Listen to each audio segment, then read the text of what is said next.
وہ بھی بار ہے، تسبیح بھی بار ہے، دھیان ہے وہ بھی بار ہے، اور وہ جو نور بن رہا ہے وہ بھی بار ہے۔ عبادت ضرور ہے لیکن یہ روحانیت نہیں ہے۔ اسی طرح کی تسبیح تمہارے اندر ہو گئی ہے، وہ بھی ٹک ٹک کر رہی ہے۔ اب آدمی اس مخلوق کو بولتا ہے کہ تیری تسبیح یہ ہے، اس کے ساتھ اللہ اللہ ملا۔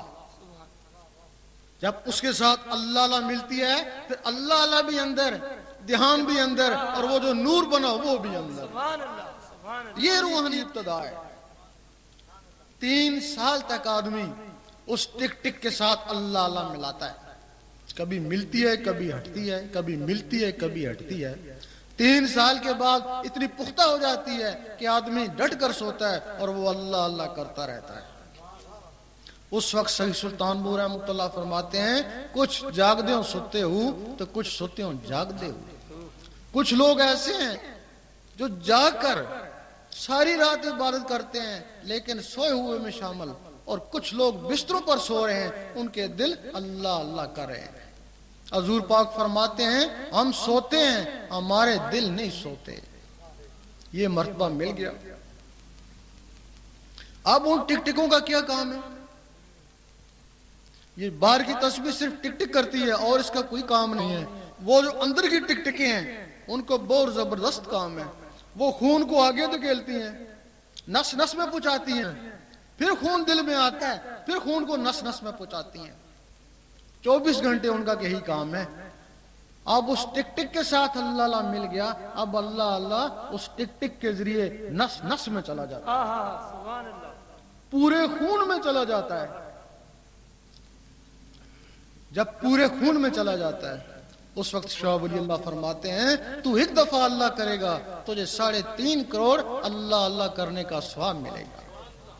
فرماتے ہیں کیسے ملے گا؟ کہ تیرے اندر 3.5 کروڑ نسیں ہیں، دل نے ایک دفعہ اللہ کری 3.5 کروڑ نسیں گونج اٹھیں۔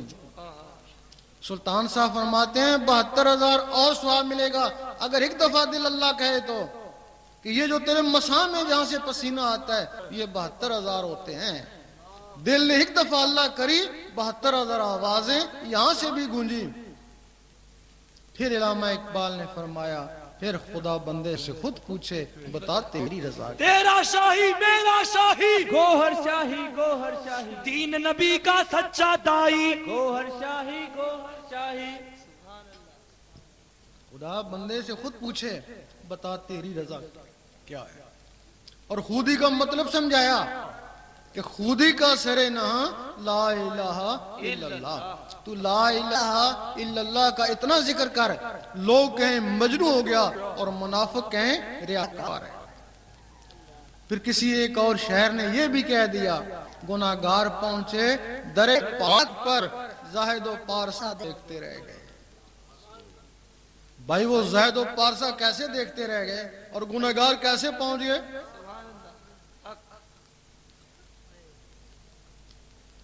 ایک زہد و پارسا تھا، نماز پڑھی، نیکی کری، کرامن کاتبین نے لکھ لی فائل کے اوپر، لیکن اس کے ساتھ تھوڑا سا تکبر بھی دل میں آ گیا۔ نیکیاں کرتا رہا، فائل پہ لکھی جاتی رہیں، لیکن وہ تکبر دل میں بیٹھتے گئے۔ یہاں باطنی علم کی ضرورت تھی، وہ باطنی علم وہ جانتے ہی نہیں ہے۔ جب سینہ تکبر سے بھر گیا اور فائل نیکیوں سے بھر گیا، جب تکبر آیا تو اس کے اور بھی دوست ہیں، حرص ہے، حسد ہے، بخل ہے، کینہ، وہ بھی اس کے سینے میں اکٹھے ہو گئے۔ اللہ تعالیٰ کبھی کبھی اس مخلوق کو دیکھتا ہے، اس زہد کو بھی دیکھا۔ جب زہد کو دیکھا وہ فعلوں کو نہیں دیکھتا، وہ دلوں کو دیکھتا ہے۔ جب دل کو دیکھا تو اس کا دل تکبر، کینہ، بغض سے بھرا پڑا ہے۔ اللہ تعالیٰ اس سے بیزار ہو گیا۔ جب اللہ تعالیٰ اس سے بیزار ہو گیا تو اس کی ساری نیکیاں برباد ہو گئیں۔ اب وہ گنہگار کیسے پہنچ گیا؟ اب گنہگار ہے وہ بھی گناہ کرتا ہے، فائل پہ گناہ لکھا گیا، ایک دبا اس کے دل پہ بھی لگایا گیا۔ اب کیا ہوا کہ کچھ عرصے کے بعد اس کی فائل بھی گناہوں سے بھر گئی اور اس کا دل بھی گناہوں سے کالا ہو گیا، بالکل ہی کالا ہو گیا۔ اس نے وہ نسخہ سیکھ لیا جس سے دل سفید ہوتا ہے۔ حدیث شریف میں ہے کہ ہر چیز کو صاف کرنے کے لیے کوئی نہ کوئی ہتھیار ہے.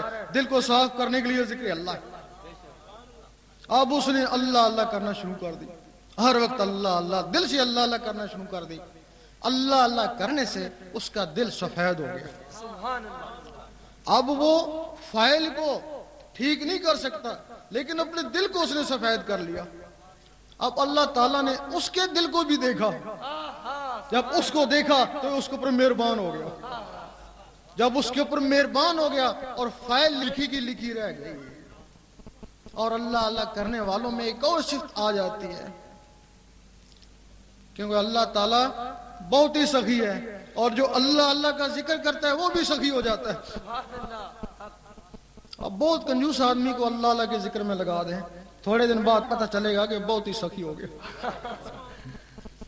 حضرت عیسیٰ علیہ السلام نے شیطان سے پوچھا, بتا تیرا بہترین دوست کون ہے؟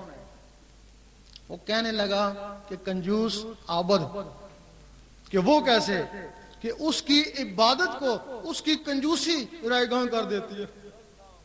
اور تیرا سب سے بڑا دشمن کون ہے؟ اس نے کہا کہ وہ گناہگار سخی. کہ وہ کیسے؟ کہ اس کے گناہوں کو اس کی سخاوت جلا دیتی ہے.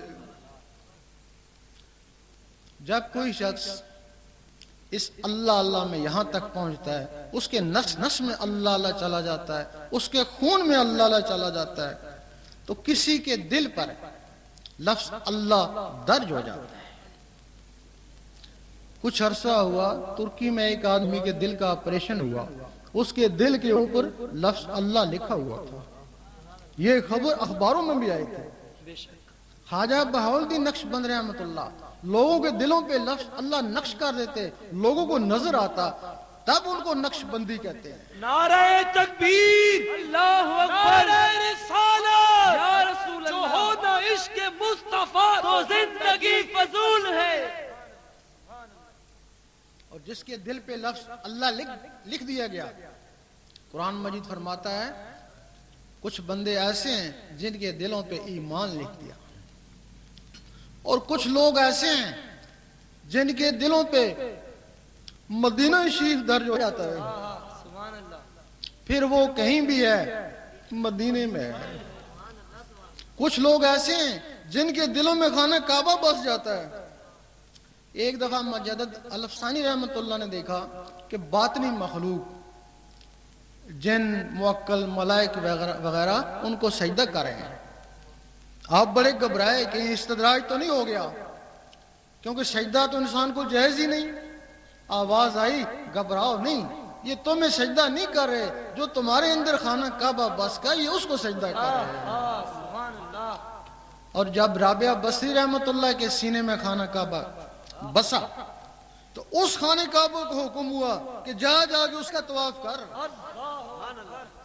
اور تبھی مولانا رومی نے فرمایا کہ یہ کعبہ 1000 کعبوں سے بہتر ہے. اس کی بنیاد ابراہیم علیہ السلام نے رکھی, اور اس کی بنیاد اللہ تعالیٰ رکھتا ہے. اور شاہ منصور وہ بھی یہی کہتے کہتے سولی چڑھ گئے. وہ کہتے تھے تو اس کعبے پہ کیوں جاتا ہے جب تیرے اندر کعبہ موجود ہے. وہ کہتے ہیں تو اس کعبے کو بچا, تو بہتر ہے وہ کعبہ تیرے پاس آئے.